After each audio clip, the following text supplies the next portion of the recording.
অনুরাগের ছোঁয়ার গল্প অনেকটাই পাল্টে গেল, সেটা কারো অজানা নয়। সম্প্রতি নতুন প্রোমোতে দেখা যায় যে সূর্য জন্মদিন পালন করে। সূর্যকে হ্যাপি বার্থডে গান গাইতে দেখে রূপা মনে মনে বলে, তোমাকে ছাড়া তো সবাই এখানে ভালো আছে মা।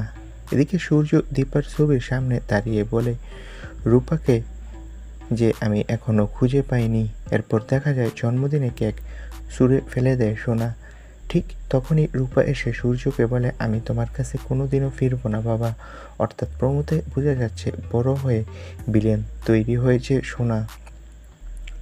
সোনা নাকি ভয়ঙ্কর রূপে এই সিরিয়ালে ফিরবে বড় চরিত্রে। অন্যদিকে সোনাকে দর্শক ঘৃণা করবে, আর রূপা নাকি পজিটিভ চরিত্রে থাকবে, রূপাকে সবাই ভালোবাসবে। তো বন্ধুরা, তোমরা কে কে অনুরাগের ছোঁয়ার নতুন গল্প দেখতে আগ্রহী কমেন্ট করে জানাও, আর আমাদের চ্যানেলটি সাবস্ক্রাইব করে রাখো। ভিডিওটি দেখার জন্য সকলকে অসংখ্য ধন্যবাদ।